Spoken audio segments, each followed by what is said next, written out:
আজকে অনেক বড়লোক বাড়িতে যাব। এই ফুলটুসি এখন নামি দামি কাজের মাসি হয়ে গেছে, সবাই এক নামেই চিনে ফেলে। এত বড় বাড়িতে যাব আর একটু সেজে গুজে না গেলে কি হয়? একটু নেল পলিশটা পরি।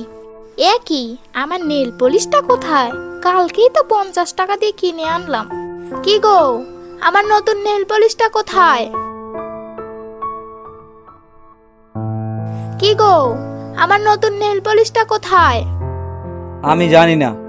ও বাবা গো, সকাল সকাল ঘুম থেকে তুলেছি দেখে বাইরে এসে আবার ঘুমিয়ে গেলে। কি যে জ্বালা আমার। তোমার জ্বালায় তো ঘরে একটু শান্তিতে ঘুমাতে পারি না। এখন কি বাহিরে একটু শান্তিতে ঘুমাতে দিবা না নাকি? বিয়ের পরে তো একদিনও কাজে গেলে না। আমি লোকের বাড়ি কাজ করে তোমাকে খাওয়াই, ব্যাককল দেখেছি, তোমার মতো আলসি আর ব্যাককল দেখিনি। উফ, একদম আর কথা শোনাবে না।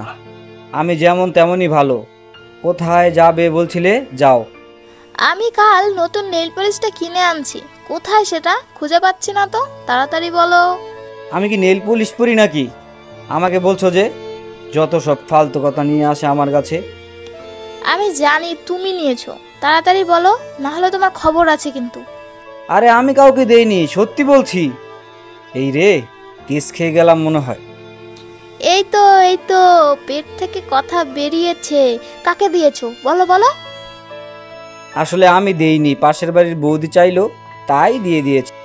আহারে, পাশের বাড়ির বৌদির জন্য কত দরদ। দরদ একেবারে উতলে উঠছে যে। আমার শখের জিনিসটা দিয়ে দিলে, তাও আবার বৌদিকে। তোমাকে দেখাবো মজা। ধুর ধুর, ভালো লাগে না। যাও তো, কোথায় যাচ্ছিলে যাও। কাজে যাওয়ার সময় আবার কিসের এত সাজা? এমনভাবে লোকের বাড়ি কাজ করতে যাও মনে হয় কাজ করতে না বিয়ে বাড়ি যাচ্ছ। তোমাকে তো মজা বোঝাবই, বাড়ি ফিরি আগে তারপর।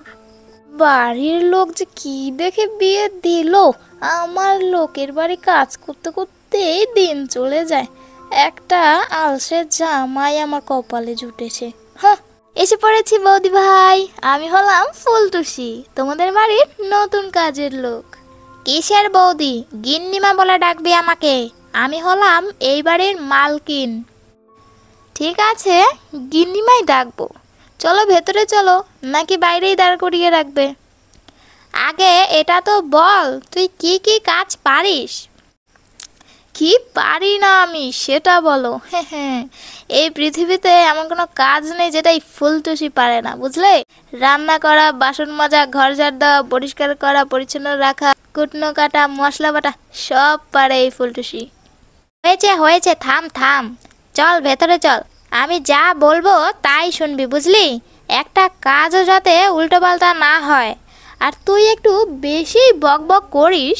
আমার বাড়িতে কাজ করতে হলে কিন্তু এত বক বক করা যাবে না। তাহলে তুমি ভেতরে যাও, আমি চললাম। যে বাড়িতে আমি মন খুলে কথা বলতে পারবো না, কাজ করার সময় গান গাইতে পারবো না, এমন চিড়িয়াখানায় আমি কাজ করতে পারবো না। চললাম গিন্নিমা। দাঁড়া দাঁড়া, তোর তো খুব দেমাক দেখছি। দেমাক তো থাকবেই, আমি কে দেখতে হবে না? ফুলটুসি।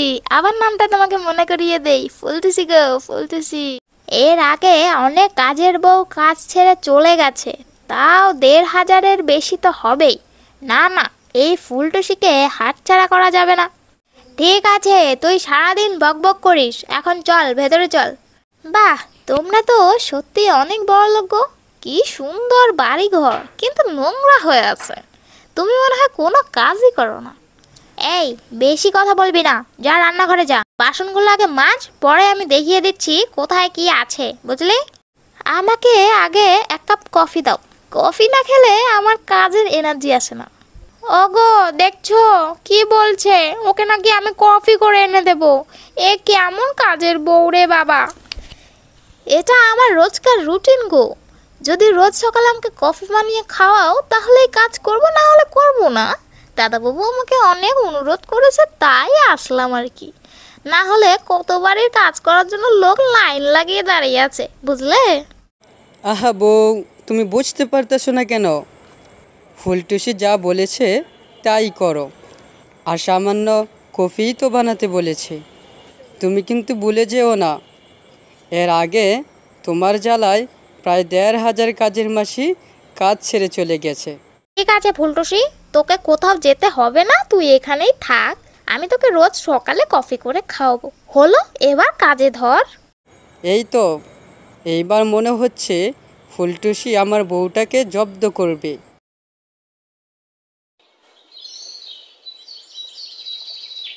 পরের দিন। কি রে ফুলটুসি, তুই এত দেরি করে আসিস কেন? কালকেও দেরি করে এসেছিস আর আজকেও।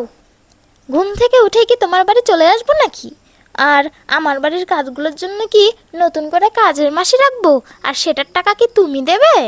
দেখ ফুলটুসি, তুই কিন্তু আমাকে একটু বেশিই কথা শোনাস। আমি যে এই বাড়ির মালকিন সেটা তুই ভুলেই যাস।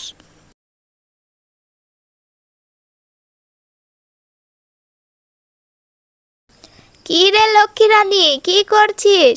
অনেকদিন পর আসলাম তোর বাড়ি। হ্যাঁ হ্যাঁ, ভালোই আছি, বসো। এই মেয়েকে কি কাজের জন্য ডেকেছিস নাকি? দেখতে তো অনেক সুন্দর, কিন্তু কাজের মেয়ের মতো থাকবে তা না। কি হারে সেজেছে দেখো। এই, তুই কিছু বলিস না মনে হয়। এই যে বুড়িমা, বান্ধবীর বাড়ি এসেছেন, চা খাবেন, জল খাবেন, গল্প করবেন, চলে যাবেন। অন্যের কানে বিষ মন্ত্র ঢালছেন কেন? এ কি রে লক্ষ্মী, তোর বাড়ির কাজের লোক মুখে মুখে এত তর্ক করে?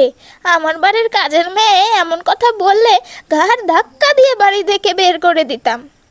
আমাকে ঘাড় ধাক্কা দিয়ে বের করতে হবে না, আমি নিজেই চলে যাচ্ছি। যে বাড়িতে আসলে একটুও সেজে আসা যাবে না, সেই বাড়িতে থাকার আমার কোনো ইচ্ছে নেই। না না ফুলটুসি, এমন কথা বলে না মা। তুই রান্নাঘরে যা, আমি দেখছি ব্যাপারটা। যা, তুই রান্নাঘরে যা, রাগ করিস না। এই, তুই বাড়িতে যা তো, আমার বাড়ির সমস্যা আমাকে সামলাতে দে, তুই না গলাস না দয়া করে। হায় ভগবান, এ কেমন ফুলটুসি আমার কপালে দিলে তুমি? হায় ভগবান, ওগো, আমি এই ফুলটুসিকে আর রাখবো না। তুমি ওকে বাদ দিয়ে অন্য মেয়ে দেখো। কিন্তু কেন, কি হয়েছে? ফুলটুসি কি কিছু করেছে? আমাকে সারাদিন একটুও শুতে দেয় না, বসতে দেয় না। কাজ ছেড়ে চলে যাবে এই ভয় দেখিয়ে একবার ভেজা জামা কাপড় ছাদে নিতে বলে, একবার তুলে আনতে বলে, তাও আবার 5 বারের বেশি আমাকে ছাদেই যেতে হয়। দাদা বাবু, তুমি তো আমাকে এসব করতে বলেছো, তাই তো আমি গিন্নিমাকে দিয়ে এইসব। কি তুমি বলেছো মানে? এসব তোমরা আমার সাথে কি শুরু করেছো? হ্যাঁ গিন্নি, আমি ফুলটুসিকে দিয়ে এসব কাজ করিয়েছি। তুমি এর আগে সব কাজের মেয়েদের সাথে খারাপ ব্যবহার করেছো। 1 কাপ চাও খেতে দাওনি। কেউ অল্প সেজে আসলে তাকে যা না তাই বলেছো। গিন্নিমা, তোমার হাঁটুতে ব্যথা, তাই তোমাকে হাঁটা চলার মধ্যে রাখার জন্যই আমি তোমাকে বারবার ছাদে পাঠিয়েছি। আমাকে ক্ষমা করে দিও গিন্নিমা। আমি আমার ভুল বুঝতে পেরেছি, কিন্তু তোমরা আমাকে এসব আগে বলনি কেন? আগে বলে দিলে তো তুমি তোমার ভুলটা বুঝতে না।